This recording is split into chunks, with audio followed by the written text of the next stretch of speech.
like me. Yes.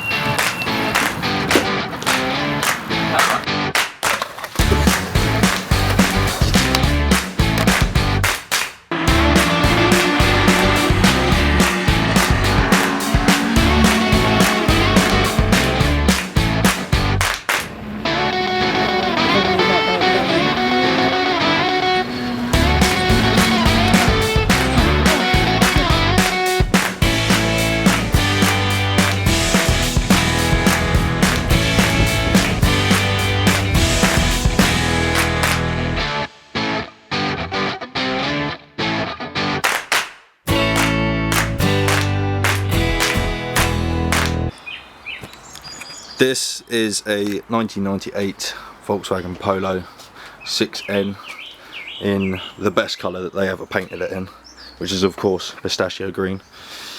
I've owned this car for about 4 years, drove it on and off between not being banned and being banned for obvious reasons. But yeah, so 2020 we're in quarantine, so I thought I'd run you through a few bits I've been doing on it while we've been here. You know, be going through a few bits, I'm cleaning up the calipers, I'll show you that in a bit, and sorting out some rust in the arches and on the panels which are up there. Right, so I thought I'd give you a bit of backstory on the actual car. So yeah, as I said, I got it coming up 4 or 5 years ago, can't remember. But yeah, I was like 16 years old looking for a ped, but couldn't really find sort of anything that, you know, was ideal because I needed to get to work experience and all this. And then on the way home from working with my dad on Mondays when I didn't have college, I spotted this for sale, bone stock. You know, I used to see it every day on the way to work, in a driveway, under a garage, you know, in a carport, mint, you know, absolutely mint condition. I was like, I've got to have it. It was up for £550 and we were looking for peds that were like £500, so it was like, got to have it. So ended up like getting loads of lifts from all my family to do my work experience. You know, a few years went by, passed my test when I was sort of 17 and a half, drove it around, got points, got banned, took it off the roads, waited a year till my insurance came down, then actually got a motorbike on the road. And basically the story goes on, you'll sort of get the gist that, you know, it was off the road, it was on the road, it was off the road, it was on the road. And where I sort of like cut corners of modifying it when I was younger, with like rolling arches and not actually sorting out the paintwork, and then it sat under a tarp in my drive, the rust has just like started to get bad. So obviously with all this time off that I've got off work and, you know, trying to keep busy in the 2020 quarantine, I thought I may as well crack on with the car, do as much as I can and get it all done for hopefully the summer when my insurance comes down. And yeah, so I'll show you under the bonnet. Here she is, the beast. So this is a obviously Volkswagen 1.4 8 valve petrol engine, naturally aspirated, no turbo on this bad boy. She purely runs on weight reduction, pretty much, for speed. But yeah, because we've got the everything at the back stripped out, got the strut brace in there, and done no Bart Simpson. But yeah, so a couple of sort of small engine mods. Don't dish me on my dodgy filter setup, it's solid.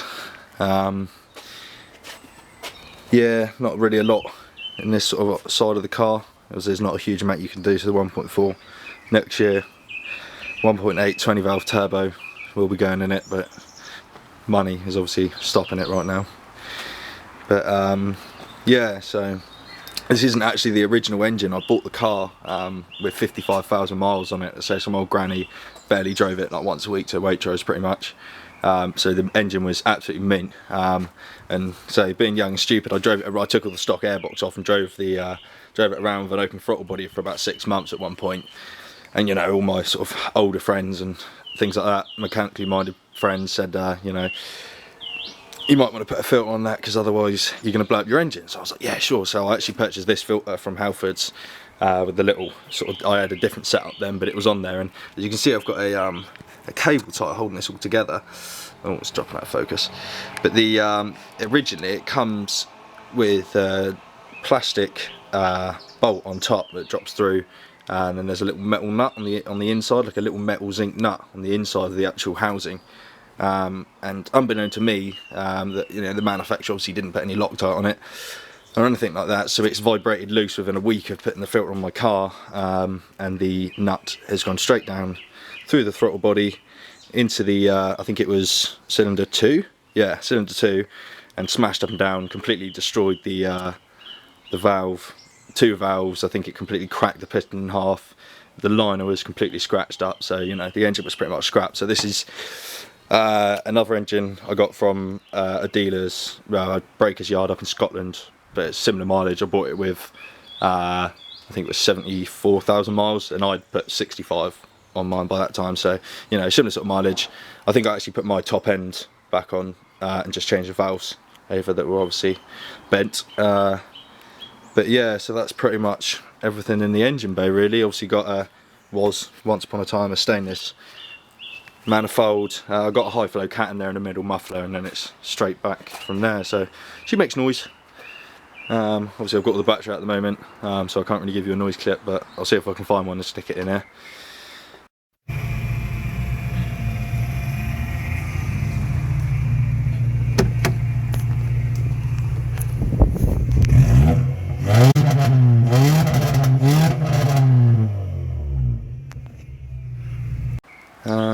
But yeah, so been cleaning up all the calipers because where they've been sat for quite a long time. It's because this has actually been off the road since about July last year, so we've got quite a lot of sort of surface rust and everything, but we've given everything a bit of a clean up, sorted out some rust patches on the inside of the arches, if you can see that, where my big boy wheels were rubbing for a short while. But yeah, don't buy cheap coilovers, they rust. To be honest, you'll notice that like rust is a running theme with this car, but I mean it's an old Volkswagen, so you know, gotta love them, gotta love them. But yeah, what I've basically done over the last day is clean out all the inside of where the wing would be, and all in where the pollen filter is, because this was literally filled with leaves and gunk and everything else. So that's all been cleaned out and degreased, cleaned up, and I've done all the inside of here as well, because obviously when you wash your car, I've done this side so I'll be able to demonstrate. All the water goes down the panel gaps and makes your car look like that on the inside. I know it's kind of stupid because you can never see it, but it's a peace of mind thing to me. But yeah, so I will I'll give you a little update when I've done a bit more. So I completely forgot to show you one of the main reasons why I cracked on with the Polo. It's because on the last MOT they brought up that the subframe was very damaged. Now, if anyone's wondering about lowering their car to an extent that's stupid, these are the results. Sorry, my camera's really shit at focusing. But you can see that's more sort of like what it should look like. Nice and flat, but obviously with no scrapes on the driver's side. With my fat arse on it, it is completely. I think that was a result of a couple of potholes, and you know, the subframe completely bottoming out and it just ripping.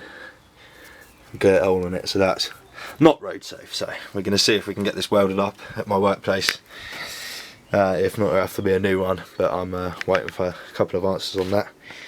But yeah, so that's also on the long list of things to get done on the Polo.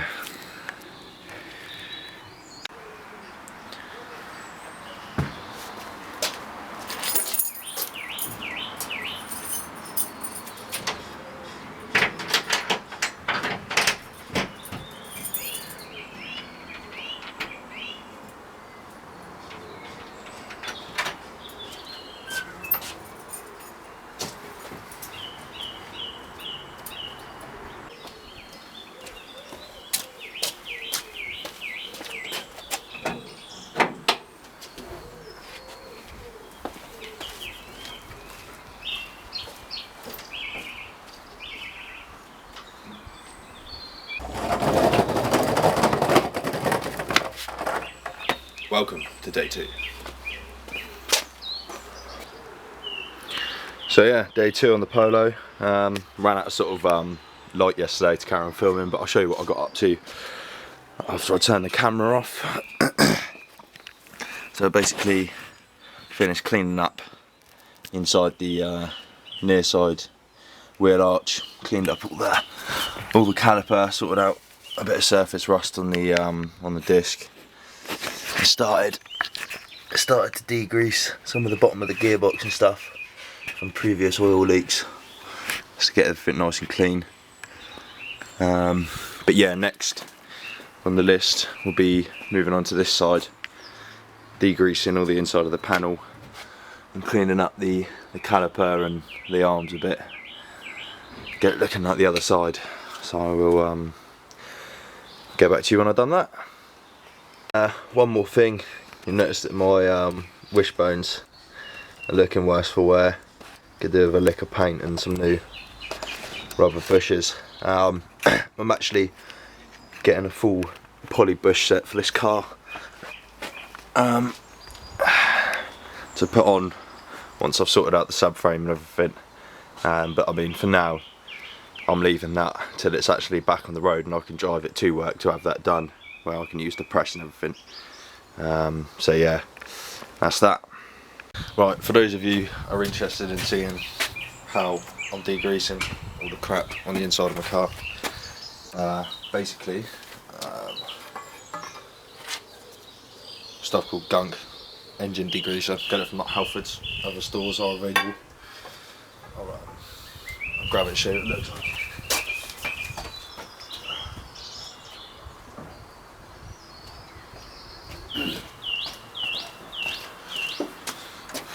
It looks like that. You can get a smaller one than this, but value for money and all that shit. So basically, it's as simple as this. Get like an old paintbrush, dip it, you know, don't soak the brush, but just get it a little bit on the end of the brush there. And cover it all over. Don't be shy. Never be shy.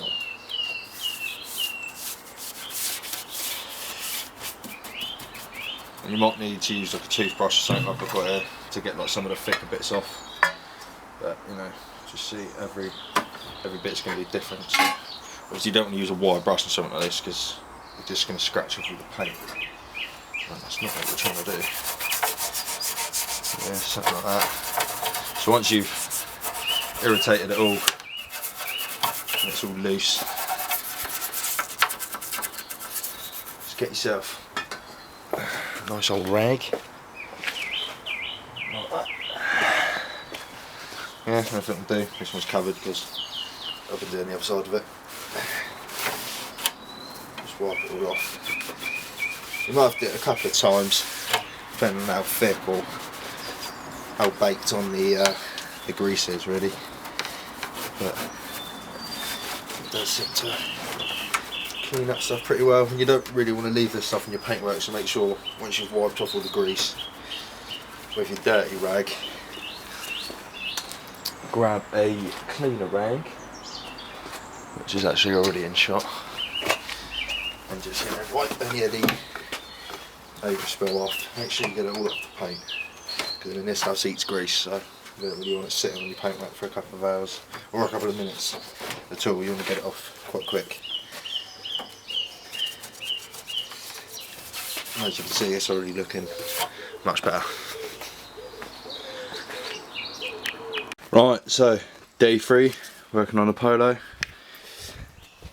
Didn't really film much yesterday after I cracked on degreasing this, but I finished degreasing all behind where the wing goes and a lot of inside the arch. I've got a little bit of finish off in there, but that's mostly all cleaned up. Got a bit more to clean up on the inside of that caliper, but that's all mostly clean. Managed to get all underneath degreased and all the old oil removed. I just, oh yeah, that's the other thing. I also finished cleaning out all inside where the wiper motor goes and where the, shut up Crow, Jesus Christ, fucking ruin the video, man.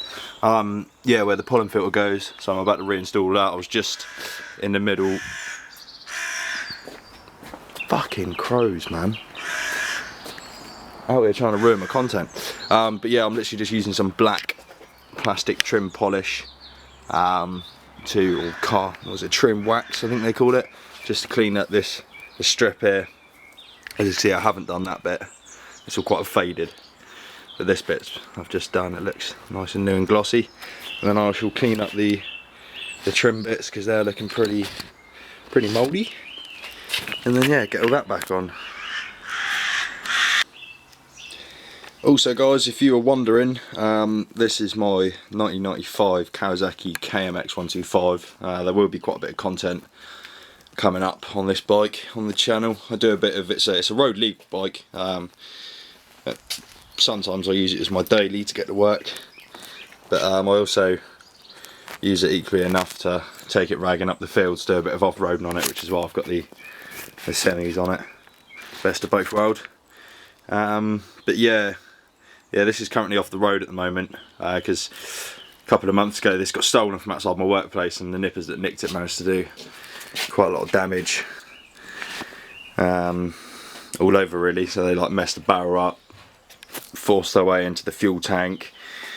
For some reason they ripped the chain guard off. I don't know why they did that, but yeah, and also dented the tank, which is annoying. I don't know if you can be able to see that. You can sort of see a dent on the side of the tank. But yeah, so there'll be a bit of footage of me getting this back up to scratch and hopefully get it back on the road shortly, because I mean at the moment I've been riding this 125 piece of Leximoto shit.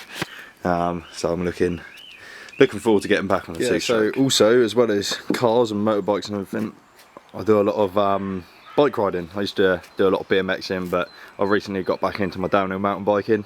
So I've recently purchased this commensal frame. Just waiting for a few more parts because this back wheel doesn't actually fit. I've just sort of got it wedged in there for aesthetic reasons at the moment. So I'm getting a new Hope rear wheel, all new cranks, and a different bottom bracket bearing because that one doesn't fit the cranks that I've bought.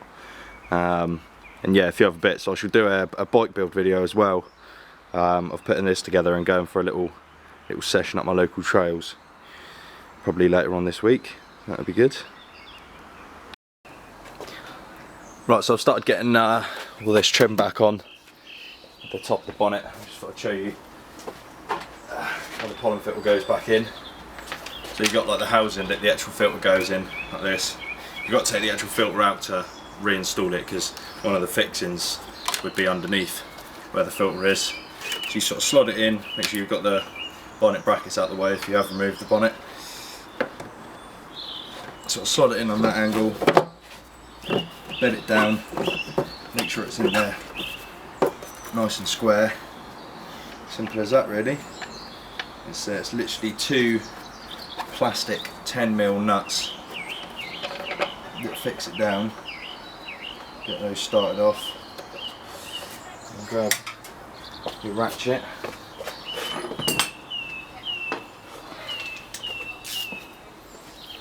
Tighten them up.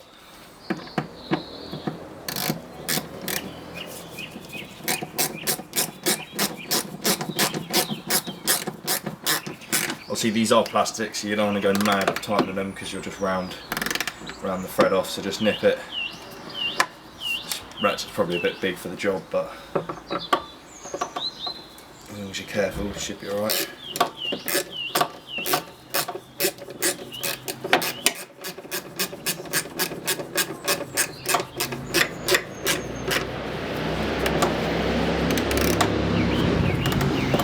Alright, so once they're in, get your filter, burn the crap of it. I have given this a clean out the airline, but realistically you probably ought to replace it, but for the sake of just stopping the crap going back down there for now, I'm just going to whack this old one back in as I'm not really driving the car at the moment. Like that. She's in there.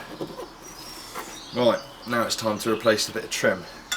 I've also used some of the black plastic wax to clean up these a bit, just to get them looking a bit more than they did when it came out the Volkswagen factory many moons ago. What you want to do is, I can't remember which side it's actually easier to start from, but I'm going to go with this side and see what happens.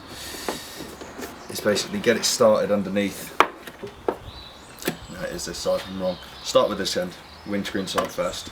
These two pieces do actually interlock, so I have done this one first for a reason. otherwise I don't think you'd be able to get this one underneath it. So you want to sort of wedge that behind the hinge for the bonnet, get it wiggled up in there, run your fingers along this trim just to pop it up. Boom, there you go, that's in. That's how it should be. And once you've got that in there and you're happy that it's all clicked into place and all happy with that,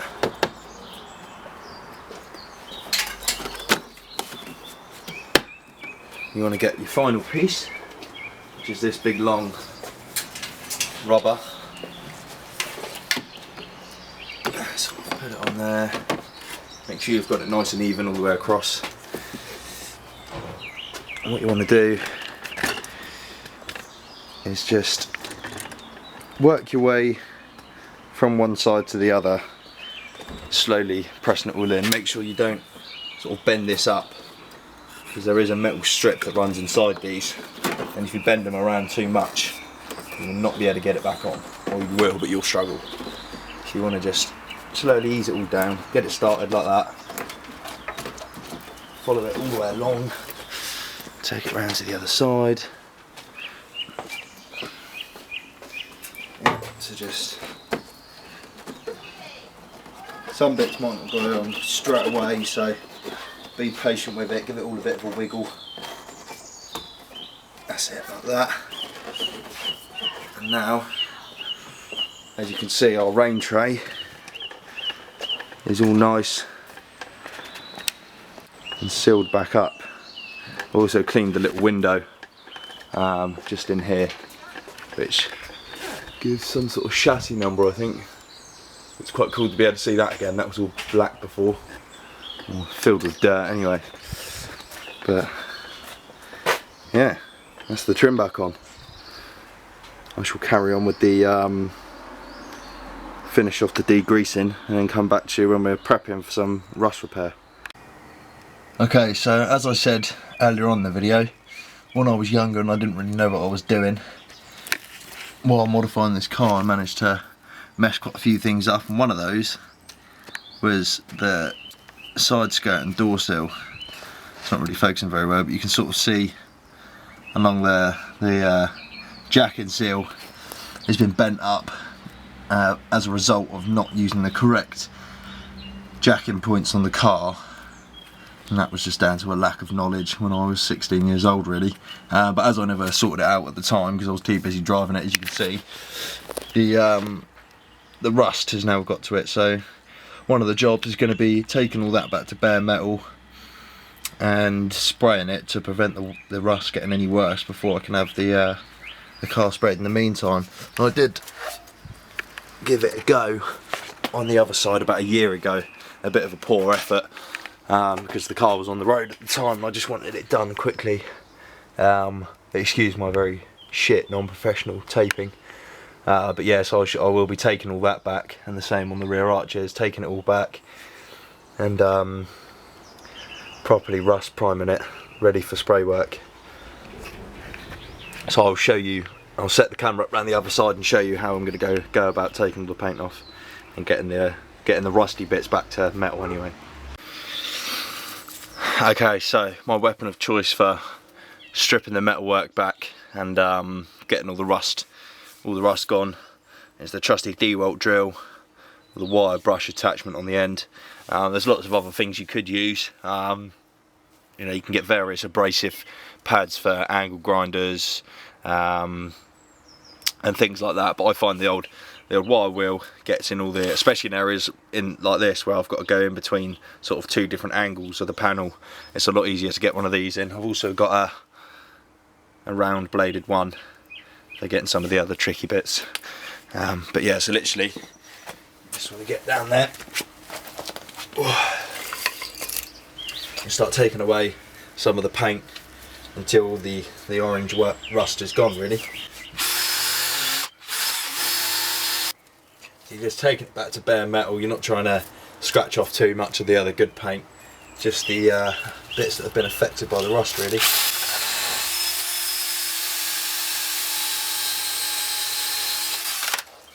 you can already see that's looking a bit better. Taking some of the rust off and some of the paint. Okay, so that's looking good.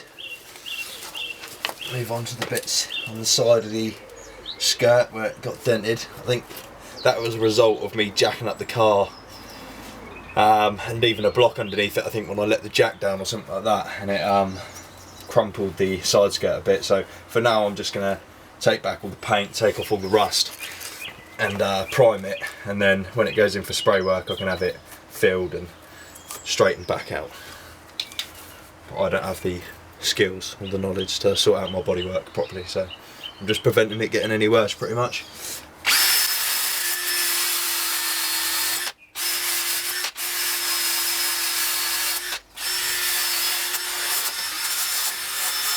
But yeah, I will come back once I've cleaned up all the metal.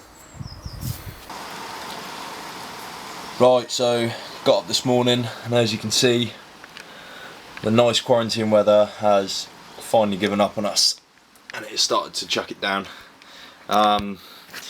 Yesterday I did manage to finish cleaning up that metalwork and off camera I actually ran out of room on the SD card, but off camera I managed to mask it all up and get a couple of coats of rust primer on there, and I'll chuck some photos in of that now. I think I'll take some pictures of it, and then yeah, and I think I will end this video here really. As it's raining now, I'll probably be in the garage filming from now on, maybe doing a bit of work on the mountain bike. But yeah, so like, share, subscribe, comment below if you like the video or if you want to see anything else on the Polo. And yeah, take it easy.